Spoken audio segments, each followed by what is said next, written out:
નમસ્તે મિત્રો, મારું નામ પ્રિયા છે. હું એક મધ્ય વર્ગની છોકરી છું. મારે બે ભાઈઓ અને મમ્મી પપ્પા પણ છે. મારા અભ્યાસ પૂર્ણ થતાની સાથે જ ઘરના લોકોએ મારા સંબંધની શોધ શરૂ કરી દીધી. જ્યારે મારા માટે ખૂબ જ સારો સંબંધ આવ્યો ત્યારે મમ્મી પપ્પાએ તરત જ હા પાડી અને પછી મારા લગ્ન થઈ ગયા. મેં એક ધનિક છોકરા સાથે લગ્ન કર્યા. છોકરો જોવામાં ખૂબ જ ઉમદા હતો, તો તેનો કોઈ પરિવાર ન હતો, કારણ કે તે એકલા રહેતો હતો. જો કે તેની પાસે મોટું ઘર હતું અને ધંધો પણ સારી રીતે ચાલતો હતો. તેથી આ બધું જોઈને પપ્પાએ મારા સંબંધને નક્કી કર્યો. મારા પતિનું નામ વિકાસ હતું. વિકાસ મને ખૂબ જ પ્રેમ કરતો હતો અને હું પણ તેને ખૂબ પ્રેમ કરતી હતી. પણ મારા લગ્નને માત્ર 6 મહિના થયા હતા કે વિકાસને હાર્ટ એટેક આવ્યો અને તે મને છોડીને ચાલ્યા ગયા. વિકાસના મૃત્યુથી મને ઘણો આંચકો લાગ્યો કે આ મારી સાથે પણ થઈ શકે છે, કારણ કે હું વિકાસથી ખૂબ ખુશ હતી. જો કે હું હજી ગર્ભવતી ન હતી. વિકાસના મૃત્યુ પછી મમ્મી પપ્પાએ કહેવાનું શરૂ કર્યું કે મારે તેની સાથે મારા માયકે જવું જોઈએ. અને આમ પણ મારે બે ભાભી હતી અને હું આજના યુગ વિશે પણ જાણતી હતી. તેથી હું વિધવા તરીકે માના ઘરે જવા માંગતી ન હતી.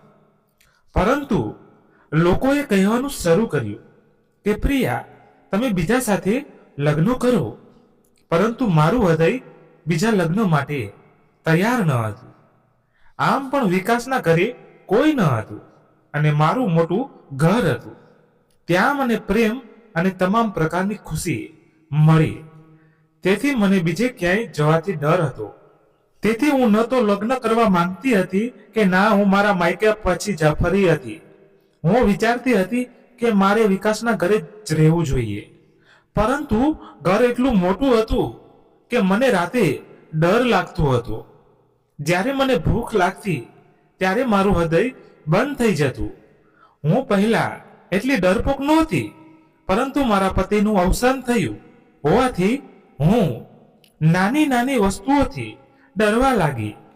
ત્યાં સુધી દરેક રાત ભયની છાયામાં વીતતી અને પછી વિચારતા વિચારતા રાતે ઊંઘ આવી જતી કે ક્યારે આ ભય મારા જીવનમાંથી જશે. આમ ઘણા દિવસો વીતી ગયા. વિકાસનો વ્યવસાય ખૂબ જ સારો હતો કે મારે કમાવાની જરૂર નહોતી. ઘણા પૈસા હતા જે મારા માટે ઘણા હતા. હું સમજદાર અને શિક્ષિત હતી, તેથી વિચારતી હતી કે કદાચ મારે બાળકોને ભણાવવાનું શરૂ કરવું જોઈએ. પછી મારા મગજમાં એક વિચાર આવ્યો કે કેમ હું ઘરનો નીચલો ભાગ ભાડે આપી દઉં, તો ઘરમાં કોઈને કોઈ રહેશે, જેથી મને ભય પણ નહીં લાગે અને દર મહિને ઘણા પૈસા પણ આવશે. પણ મારે એકલા માણસને ઘર આપવાનો ઈરાદો ન હતો, કારણ કે હું યુવાન હતી, તો મારે આ જોખમ લેવાની ઈચ્છા નહોતી.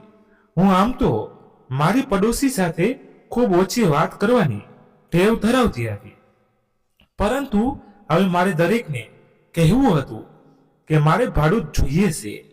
અને મેં મારી આસપાસના લોકોને જાણ કરી હતી કે મને ભાડૂતની જરૂર છે, પરંતુ મને એક પરિવાર ભાડૂત તરીકે જોઈએ. હું કોઈ પણ એક માણસને ઘર આપીશ નહીં. જ્યારે આ વાત મેં આસપાસ કહી તેના 3 દિવસ પછી મારા દરવાજા પર ટકોરા પડ્યા. સવારનો સમય હતો. મેં દરવાજો ખોલ્યો. જોયું તો સામે એક વૃદ્ધ મહિલા અને એક યુવાન છોકરો ઊભો હતો. પછી મેં તેને પૂછ્યું, તમે કોણ છો? તમે ક્યાંથી આવ્યા? છોકરાએ કહ્યું, હું તમને ઓળખતો તો નથી મેડમ, પણ મારે તમારું ઘર ભાડે આપવું છે. તે સાંભળ્યું છે કે તમે ફક્ત પરિવારને ઘર ભાડે આપવા માંગો છો. અમે ફક્ત 2 લોકો છીએ.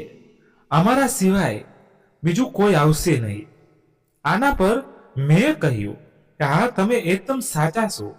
હું એક સભ્ય ભાડું ઈચ્છું છું. ઘરનો નીચેનો ભાગ ભાડે આપવા માંગુ છું. તો શું તમે બંને મા દીકરો આ ઘરમાં રહેવા માંગશો? તો વૃદ્ધ મહિલાએ કહ્યું, હું તેની મા નથી, તેની પત્ની છું. આ સાંભળીને મારી આંખો ફાટી ગઈ, કારણ કે છોકરો તો દેખાવામાં ખૂબ જ સ્માર્ટ હતો. તેનું નામ રોહન હતું અને તે સ્ત્રીનું નામ શાંતિ હતું. શાંતિની ઉંમર લગભગ 45 વર્ષ હશે. આટલી ઉંમરની સ્ત્રીનું એક યુવાન છોકરા સાથે લગ્ન કરવું મને વિચિત્ર લાગ્યું. તો મેં કહ્યું, માફ કરશો, હું જાણતી ન હતી કે તમે બંને પતિ અને પત્ની છો. આના પર તે લોકોએ હસતા કહ્યું, કોઈ સમસ્યા નથી. દરેક જણ અમને જોઈને આશ્ચર્યચકિત થાય છે. મેડમ, તમે અમને આ ઘર ભાડે આપી શકો છો. અમને રહેવા માટે એક સ્થળની જરૂર છે અને તમારે ભાડુની જરૂર છે. તેથી મેં કહ્યું, હા, હું તમને આ મકાન રહેવાની મંજૂરી આપું છું. આ લો ઓરડાની ચાવી, તમે તમારો સામાન લાવો. આ સાંભળીને રોહને હસતા શાંતિ તરફ જોયું અને મને કહ્યું કે ભાડું તમે કહેશો તે આપી દઈશ. આ સાંભળીને હું વધુ ખુશ થઈ. મેં ચાવી અને કહ્યું કે તમે લોકો સામાન લાવી શકો છો. થોડા સમયમાં તે લોકોએ પોતાનો તમામ સામાન રૂમમાં નાખી દીધો અને ઘરમાં સ્થાયી થઈ ગયા. આખો દિવસ પસાર થઈ ગયો અને સાંજે હું રોહનના વિચારમાં ડૂબી ગઈ કે તેણે શાંતિમાં શું જોયું કે તેને લગ્ન કર્યા. તેની મજબૂરી શું? શાંતિથી લગ્ન કરવાની જરૂર શું છે? શું તે પ્રેમની વાત છે કે જબરજસ્તીનો સંબંધ છે? હું રસોડામાં રાંધતી આ જ વિચારતી હતી ત્યારે મારી માની વાત મને યાદ આવી. જો કોઈ નવી વ્યક્તિ આસપાસ આવે તો તેને એક સમયનું ભોજન આપો, જેથી હૃદય હળવું થઈ જાય છે. તે પછી મેં મારા ભાડૂત વિશે વિચાર્યું. આ વિચારીને મેં શાંતિ અને રોહન માટે પણ રસોઈ કરવાનું નક્કી કર્યું. આમ તો હું એકલી હોતી તો ફક્ત મારા માટે જ ખોરાક બનાવતી, પરંતુ આજે 3 લોકોની રસોઈ પણ. હું ખૂબ ખુશ હતી. રાત થઈ ગઈ, તેથી મેં ખોરાકને ટિફિનમાં રાખ્યો અને નીચે ગઈ અને તેમના દરવાજાને ખટખટાવી, પણ કોઈ પ્રતિક્રિયા આવી નહીં. લાંબા સમય સુધી દરવાજાના ખખડાવ્યા પછી મેં વિચાર કે કદાચ તે લોકોએ થાકીને સૂઈ ગયા હશે. તેથી મેં પાછા જવા માટે મારા પગલાં વધાર્યા. ત્યારે દરવાજો ખુલ્યો અને રોહન બહાર આવ્યો. રોહને કહ્યું, પ્રિયા દીદી, તમે અહીં શું કરી રહ્યા છો? પછી તેને મારા હાથમાં ટિફિન જોયું અને કહ્યું કે ખોરાક લાવવાની શું જરૂર છે? શાંતિ રસોડામાં રસોઈ કરે છે. મેં રોહનને કહ્યું, વાંધો નહીં, તે તો મારી ફરજ છે. આજે તમે લોકો મારા અતિથિઓ છો, તેથી હું તમારા માટે ખોરાક લાવી છું. આવતીકાલથી આપણે બધા એક જ ઘરમાં કુટુંબ જેવા બનીશું. પછી મેં પૂછ્યું, શાંતિ ભાભી ક્યાં છે? એમ કહેતા હું દરવાજા આગળ વધી તો રોહને ઝડપથી મારી સામે આવી ગયો અને કહ્યું, ઓ, શાંતિનું માથું ખૂબ દુખે છે ને, તેથી તે ઓરડામાં સૂઈ ગઈ છે. મેં કહ્યું, હમણાં તો તમે કહ્યું હતું કે તે રસોડામાં રસોઈ કરતી હતી. તો તે ગભરાતા કહેવા લાગ્યો, અરે, રસોઈ કરતી વખતે તેનું માથું દુખવા લાગ્યું. કદાચ તે હવે સૂઈ ગઈ હશે. તમે જાણો છો ને કે તે વૃદ્ધ છે. આવા રોગે તેને પકડી રાખે છે, તેથી ઊંઘમાંથી ઉઠવાથી તેને તકલીફ થશે. આ સાંભળીને હું મૌન થઈ ગઈ. મેં કહ્યું, નહીં. ઉપરના ઘરે પાછી આવી. ઉપર આવ્યા પછી મેં ખોરાક ખાધો અને સૂઈ ગઈ. મનમાં એક પ્રશ્ન ફરતો હતો, શા માટે રોહને આવું કર્યું? હું પલંગ પર પડી હતી, પણ મગજમાં ઉથલ પાથલ થઈ ગઈ. શરૂઆતમાં તે કહેતો હતો કે શાંતિ તો રસોડામાં રસોઈ કરી રહી છે, પરંતુ હું રસોડા તરફ આગળ વધી તો તેને વાત બદલી નાખી. તે શું છુપાવી રહ્યો હતો? પછી મેં વિચાર્યું કે મારે તારે આ વસ્તુને મારા મગજથી દૂર કરી દેવી જોઈએ. પછી મેં મારા મગજમાં નિર્ણય લીધો કે શાંતિને હું મોટી બહેન બનાવીશ અને અમે બંને આ મોટા મકાનમાં એક સાથે બેસીને ગપસપ કરીશું. તે એકલી જ છે અને હું પણ એકલી, તેથી ઘરમાં અમે એકબીજાનો સહારો બનશું. અને હું તેમના વિશે જાણ કરીશ કે રોહન સાથેના લગ્નનું કારણ શું. પછી મને ખાતરી છે કે શાંતિ મને મળવા માટે ચોક્કસ આવશે, કારણ કે મેં તેમના માટે રાંધ્યું હતું. ઓછામાં ઓછું તે મને થેન્ક્સો કહેશે, કારણ કે કેટલાક લોકો એવા હોય છે, જો કંઈક મળ્યું હોય તો સામેની વ્યક્તિ સાથે વાત કર્યા વિના તેને આરામ નથી થતો. પણ મારો અનુમાન સંપૂર્ણપણે ખોટો. રાહત થઈ ગઈ, પરંતુ શાંતિ આવી નહીં. જો કે મને વખાણ કરવાની કે વખાણ સાંભળવાની જરૂર તો ન હતી, ફક્ત શાંતિથી બે વાત કરવાનું મન હતું. તે રાત્રે ભાડૂતો આવી ગયા હતા, તેથી કંઈ પણનો ડર તો નહોતો. હૃદયને દિલાસો માર્યો તે વિચારીને કે ઘરમાં કોઈક હતું. હવે બહાર કૂતરાઓને ભસવાનો અવાજ હવે ડરાવતો નહોતો.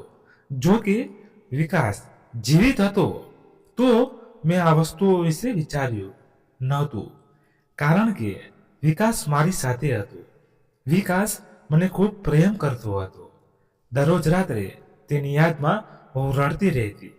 હું વિચારોમાં ડૂબીને સૂઈ ગઈ. ત્યારે અચાનક મારી આંખ મધ્યરાત્રિએ ખુલી. તો પછી ખબર નથી કે મારું હૃદય શા માટે મોટેથી ધબકતું હતું. પછી મને ચીસોનો અવાજ આવ્યો, જાણે કોઈ સ્ત્રી મોટેથી ચીસો પાડી રહી હોય, દુઃખમાં હોય અને તેને મદદની જરૂર હોય. હું ડરમાં ધ્રુજતી હતી, પરંતુ બંને હાથથી કાન બંધ કર્યા જેથી અવાજ સંભળાય નહીં. પણ ચીસો બંધ થવાનું નામ ન લેતી હતી. હવે મને પડસેવો આવવા લાગ્યો, પણ હવે શું કરવું તે હું સમજી શકી નહીં. આ કોડોદા વેશમાં સવાર થઈ ગઈ. સવારે 5 વાગ્યે અવાજ બંધ થયો. પછી થોડી રાહત થઈ. પછી આંખો ખુલી જ્યારે 9 વાગ્યા હતા. પછી હું ગભરાઈ ગઈ.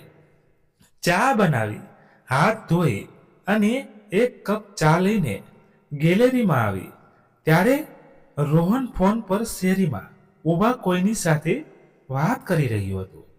તેને જોતા એવું લાગતું હતું કે તે ક્યાંક જઈ રહ્યો છે. જ્યારે ફોન પર વાત કરતી વખતે તેની નજર મારા પર પડી. તે જોઈને તે થોડો હસ્યો અને પછી ત્યાંથી નીકળી ગયો. તેનો હુલિયો જોઈને એવું લાગતું હતું કે તે કદાચ તેની ઓફિસના કામ માટે જઈ રહ્યો છે. કેટલીક વાર મેં મારા મગજમાં વિચાર્યું, શાંતિ સાથે વાત કરવાની સારી તક છે, કારણ કે તે ઘરે આવી ત્યારથી હું તેને મળી નથી અને તેને સાથે બેસીને વાત કરવા માંગતી હતી. તેથી મેં વિચાર્યું કે ઝડપથી કામ પૂરું કરું અને નીચે જાઉં અને શાંતિથી વાત કરું. પછી બધા કામ ઝડપથી પૂરા કરી હું નીચે પહોંચી અને દરવાજો ખટખટાવ્યો, પરંતુ કોઈએ દરવાજો ખોલ્યો નહીં. પછી ત્યાં ઊભા રહીને મેં વિચારવાનું શરૂ કર્યું કે હું કેટલા સમયથી દરવાજો ખડખડાવી રહી છું, હજી કેમ કોઈ બોલતું નથી. ત્યારે અંદરથી અવાજ આવ્યો, પ્રિયા દીદી તમે છો? તે શાંતિનો અવાજ હતો. મેં કહ્યું, હા શાંતિ ભાભી, દરવાજો ખોલો, હું છું પ્રિયા. જ્યારે તેને દરવાજો ખોલ્યો તો તેની આંખો આંસુઓથી ભીની હતી.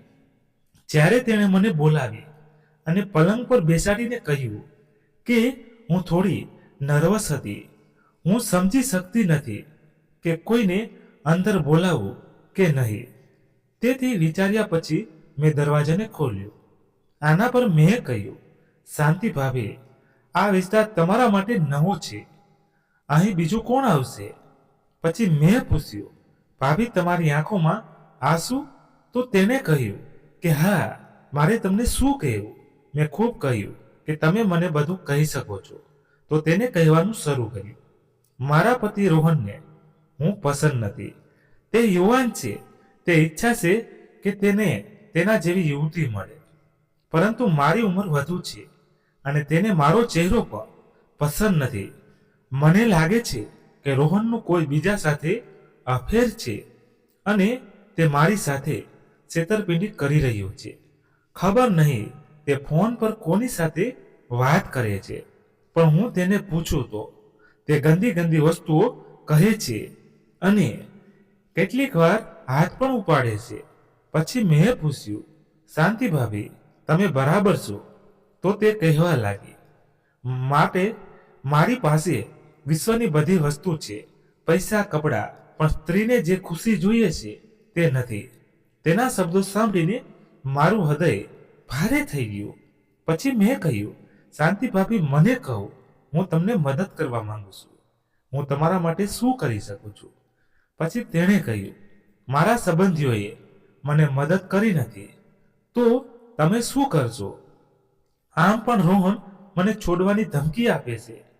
તેથી હવે મારું આ દુનિયામાં કોઈ નથી.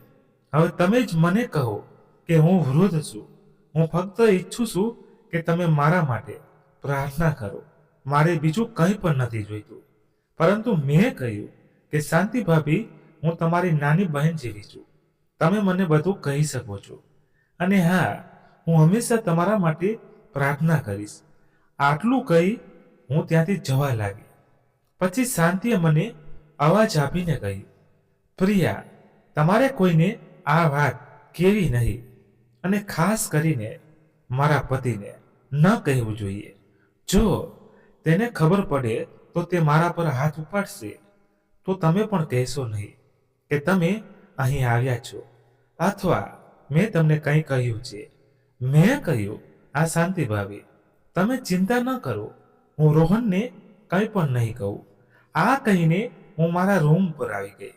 હવે હું રોહન પર ખૂબ ગુસ્સે હતી. જો તેને શાંતિ પસંદ ન હતી, તો પછી તેને શાંતિ ભાભી સાથે કેમ લગ્ન કર્યા? પછી તે રાત્રે સૂવા માટે હું પલંગ પર પડી. પરંતુ તે પછી પણ એ જ બન્યું. ચીસો પાડતી સ્ત્રીનો અવાજ ફરીથી સંભળાયો. તેથી મેં અવાજ વિશે ખૂબ નજીકથી વિચારવાનું શરૂ કર્યું. કે અવાજ ક્યાંથી આવે છે. હવે મારે આ કોઈ પણ કિંમતે જાણવું હતું. તેથી હું મારા ઓરડામાંથી બહાર આવી. બહાર નીકળતાની સાથે મને સ્પષ્ટપણે અવાજ સંભળાવાનું શરૂ થયું. પછી મને સમજાયું કે અવાજ શાંતિના ઓરડામાંથી આવે છે. હું એક ક્ષણ માટે આઘાત પામી. પછી હું ઝડપથી નીચે આવી, કારણ કે તેના માટે હવે મારા દિલમાં દયા હતી. હું તેને મુશ્કેલીમાં જોયા પછી મૌન રહી શકું તેમ. તેથી હું નીચે આવી અને જોર જોરથી તેમના દરવાજાને ખટખટાવવાનું શરૂ કર્યું. મેં લાંબા સમય સુધી દરવાજો પછાડવાનું ચાલુ રાખ્યું, પરંતુ કોઈએ દરવાજો ખોલ્યો નહીં.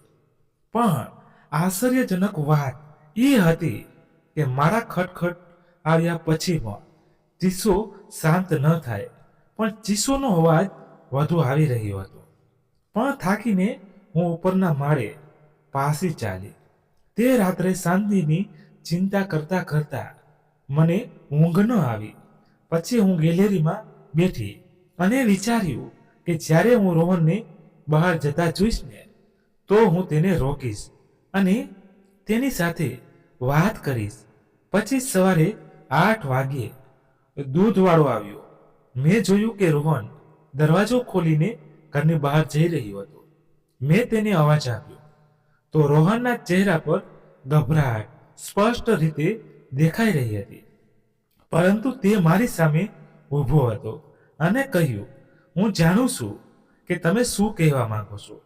તેણે કહ્યું, તમે શાંતિથી ચિંતા કરો છો કે તે રાત્રે કેમ ચીસો પાડે છે, પરંતુ મારી પાસે તેનો કોઈ જ ઉપાય નથી. જો તમારી પાસે કોઈ રસ્તો છે તો મને પણ કહો. પછી મેં જોયું કે રોહનની આંખોમાં આંસુઓ હતા. તેથી મેં કહ્યું, મને કહો કે પહેલા આ વાતનો અર્થ શું છે? તે કેમ રડે છે? પછી હું તમને કોઈક રીતે કંઈક કહી શકું. રોહને પછી મારી આંખોમાં આંખો નાખી અને કહ્યું કે સૌથી મોટી સમસ્યા છે કે તે મારા પર ખૂબ શંકા કરે છે.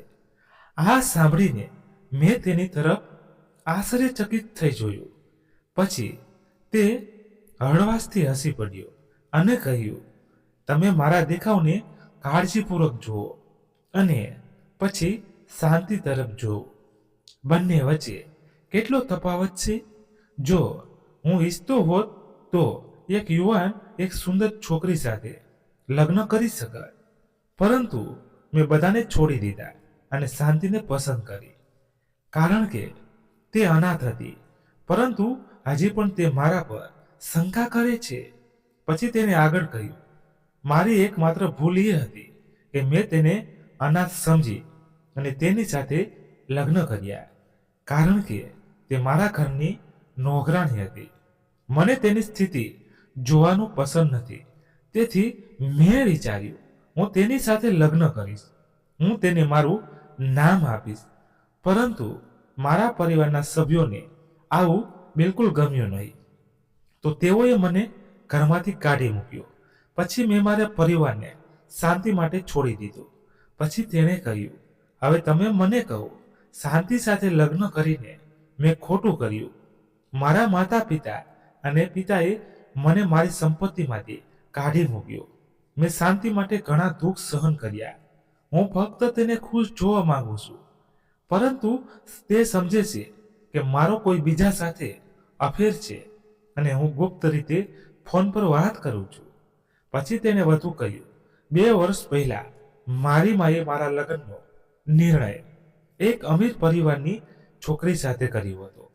છોકરી ખૂબ જ સુંદર હતી. તે મારી માતાના મિત્રની પુત્રી હતી. પરંતુ મેં શાંતિ માટે તે સંબંધનો ઇનકાર કર્યો. મારી માં કહેતી, આ સ્ત્રીના પ્રેમમાં તું અંત બની ગયો છે. તું જોતો નથી કે આ તારી માની ઉંમરની છે? તું કુટુંબ અને સગાઈ તોડી રહ્યો છે. આ નોકરાણી સાથે લગ્ન કરવા માટે પણ મેં શાંતિ માટે સગાઈ તોડી. આગળ રોહને કહ્યું, મેં હંમેશા મારી પત્નીને સાથ આપ્યો, પરંતુ તેનું આ વર્તન જોઈને હું ખૂબ એકલતા અનુભવું છું. મને લાગે છે કે શાંતિને સહારો આપવા માટે બધું ગુમાવી દીધું છે. તે લગ્નની પહેલી રાતથી મારા પર શંકા કરે છે. તેને લાગે છે કે જાણે હું તે છોકરી સાથે વાત કરું છું જેની સાથે મેં સગાઈ કરી હતી. હું આજે તેની સુંદરતા પાછળ પાગલ છું. હવે શાંતિ મારા પર દરરોજ શંકા કરે છે અને બિનજરૂરી રીતે ચીસો પાડે છે. અને કારણે ઘણા મકાન માલિકોએ અમને ભાડેથી હાંકી કાઢ્યા છે. લોકોને શંકા છે કે મારી પત્ની પાગલ છે અને કારણ કે મારે 3 થી 4 મહિનામાં નવું મકાન શોધવું પડે છે. પછી તેને આગળ કહ્યું, એક સાથે આવ્યા પછી તેણે મારી સામે હાથ જોડ્યા અને કહ્યું, હું તમને એક વાત કહેવા માંગુ છું. પ્રિયા દીદી, શાંતિ માનસિક રીતે બીમાર છે. તેનું મગજ પણ ખરાબ છે. હું તેની સારવાર કરું છું. કેટલીક વાર તે લોકો પર પણ હુમલો કરે છે. તેથી જ હું તેને ઘરની બહાર નીકળવા દેતો નથી અને કોઈને અંદર આવવા દેતો નથી. તેના દરેકના શબ્દો પરથી લાગતું હતું તે સાચું કહી રહ્યો છે. તેથી મેં કહ્યું, રોહન, હું તમને વિનંતી કરું છું, તમે તેને આમ બંધ ન રાખો. હું તેની સાથે વાત કરવાનો પ્રયત્ન કરીશ. જો તેની સ્થિતિમાં થોડો સુધારો થાય તો. રોહને કહ્યું, તમે આ કહી રહ્યા છો કારણ કે તમે તેની હાલત જોઈ નથી. હું ઓફિસમાં જાઉં છું અને જો તેણે મારી પાછળ તમારા પર હુમલો કર્યો તો પછી તેના માટે કોણ જવાબદાર રહેશે? તેથી હું માફી માંગુ છું. દીદી, હું તમારી આ વસ્તુ સ્વીકાર શકતો નથી. આના પર મેં કહ્યું હતું કે જો રોહન શાંતિએ મને નુકસાન પહોંચાડ્યું તો હું તમને જવાબદાર નહીં માનું. હું માત્ર એટલું જ કહી રહી છું કે તેને કેદમાં ન રાખો. પછી રોહને તેના ખિસ્સામાંથી ચાવી કાઢી મને મારા હાથમાં આપી અને કહ્યું, આ દરવાજાની ચાવી છે, પરંતુ સાવધાન રહેજો. પછી રોહન ત્યાંથી નીકળી ગયો. હવે હું એ વિચારીને અસ્વસ્થ થઈ રહી હતી કે મને બંનેએ જુદી જુદી વાતો કહી છે. તેથી હવે હું મારા રૂમમાં આવી અને ઝડપથી કામ કરી શાંતિના રૂમમાં ગઈ.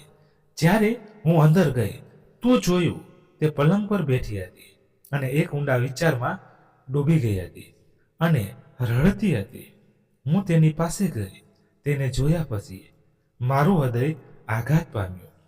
તેને મને પૂછવાનું શરૂ કર્યું, પ્રિયા, તમે અહીં કેવી રીતે આવ્યા? પછી મેં કહ્યું, શાંતિ ભાભી, મને લાગ્યું કે તમે એકલા છો અને હું એકલી, તેથી હું તમારી પાસે આવીશ અને થોડી ગપસપ કરીશ. મને જોયા પછી તે ઊભી થઈ અને મને ગળે લગાવી અને રડતા કહ્યું, મને કોઈના ખંભાની જરૂર હતી. આના પર મેં કહ્યું, શાંતિ ભાભી, શું રડવું? તમારી નાની બહેન તમારી સાથે છે. આજે મારે તમને કંઈક મહત્વપૂર્ણ પૂછવું છે. તમે રાત્રે ચીસો કેમ પાડો છો તે મને કહો. તેમ છતાં હું રોહનના શબ્દો પર વિશ્વાસ કરતી હતી. હવે શાંતિના મોંમાંથી સત્ય સાંભળવા માંગતી હતી. પરંતુ તે પછી શાંતિ નર્વસ થઈ ગઈ અને કહ્યું કે હું ચીસો નથી પાડતી. મારો પતિ મારી ખૂબ કાળજી રાખે છે. પછી હું તેને સાંભળીને સ્તનબંધ થઈ ગઈ, કારણ કે તે કેટલી સરળતાથી ગઈકાલે મને કંઈક બીજું કહેતી હતી અને આજે કંઈક બીજું. તેને કહ્યું કે હું તમારું ઘર જોવા માંગુ છું, કે તમે તમારા ઘરને કેવી રીતે શણગારો છો, કારણ કે હું પણ મારા ઘરને આ રીતે સજાવવા માંગુ છું. જ્યારે મારા પતિ ઘરે આવ્યા ત્યારે તેને વધુ ગમ્યું જ્યારે તે જોશે કે મારે કે ઘર કેટલું સારું છે. મેં તેના પર માથું હલાવ્યું અને કહ્યું, મારી સાથે આવો, હું તમને મારો ઓરડો અને ઘર બતાવીશ. પરંતુ મારા મગજમાં મૂંઝવણ હતી કે કેમ તેનું વર્તન અચાનક બદલાયું. પછી ઉપર પહોંચતાની સાથે શાંતિએ મારો હાથ પકડ્યો અને તેનો હાથ આગળ મૂક્યો. તેના હાથ પર નિશાન હતા. તે જોઈ હું ડરી ગઈ. મેં કહ્યું, શું થયું? પછી શાંતિએ કહ્યું કે ગઈકાલે મેં તમને કહ્યું હતું તે મારા પતિએ સાંભળ્યું. કદાચ તેણે ક્યાંક કંઈક મૂક્યું છે જે બધી વાતોને રેકોર્ડર કરે છે. તે મારા પર ખૂબ જ સખ્ત નજર રાખે છે. તેથી જ મેં તમને કહ્યું હતું કે હું ખૂબ ખુશ છું. પરંતુ સત્ય એ છે કે તે એવું નથી. મારા પતિ રોજ મને પરેશાન કરે છે અને મને મારે છે. તેથી હું ચીસો પાડું છું. પછી તેણે આગળ કહ્યું કે જ્યારે તમે તમારી આંખોથી મને શું થાય છે તે જુઓ ત્યારે તમે ખૂબ જ આઘાત પામશો. જો તમને ખાતરી નથી તો પછી મારા રૂમમાં ક્યાંક કેમેરો મૂકો.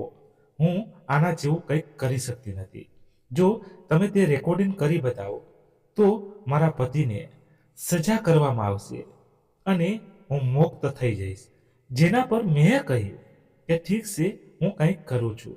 પણ સાચું કહું તો હું ફસાઈ ગઈ હતી, કારણ કે રોહન તેના પર આરોપ લગાવી રહ્યું હતું અને શાંતિ તેના પતિ પર. જે મોતી મેં સાંભળ્યું તે વિશે મને યોગ્ય લાગ્યું. તે બંને તેમના પોતાના સ્થાને યોગ્ય લાગ્યા. બંને નિર્દોષ દેખાતા હતા. આમાંથી બહાર નીકળવાનો એક જ રસ્તો હતો. મેં કેમેરો મૂકવાનું વિચાર્યું. મેં કેમેરાને સ્થાપિત કરવા માટે એક માણસ સાથે વાત કરી. જો કે નીચેથી રાતે ચીસો પાડવાના અવાજો તો આવતા જ હતા. પછી જ્યારે હું સવારે રોહનને મળતી ત્યારે તે કહેતો શાંતિનું સ્વાસ્થ્ય વધુ ખરાબ થઈ રહ્યું છે, પરંતુ રાત્રે શાંતિ મને કહે છે કે મારા પર જુલ્મ વધી રહ્યો છે. હું ઈચ્છતી હતી કે જો રોહન ખોટો છે તો તે ટૂંક સમયમાં તેને સજા મળે, અને જો શાંતિ બીમાર છે તો તેને સારવાર મળે. હવે કેમેરો આવવામાં થોડો સમય બાકી હતો.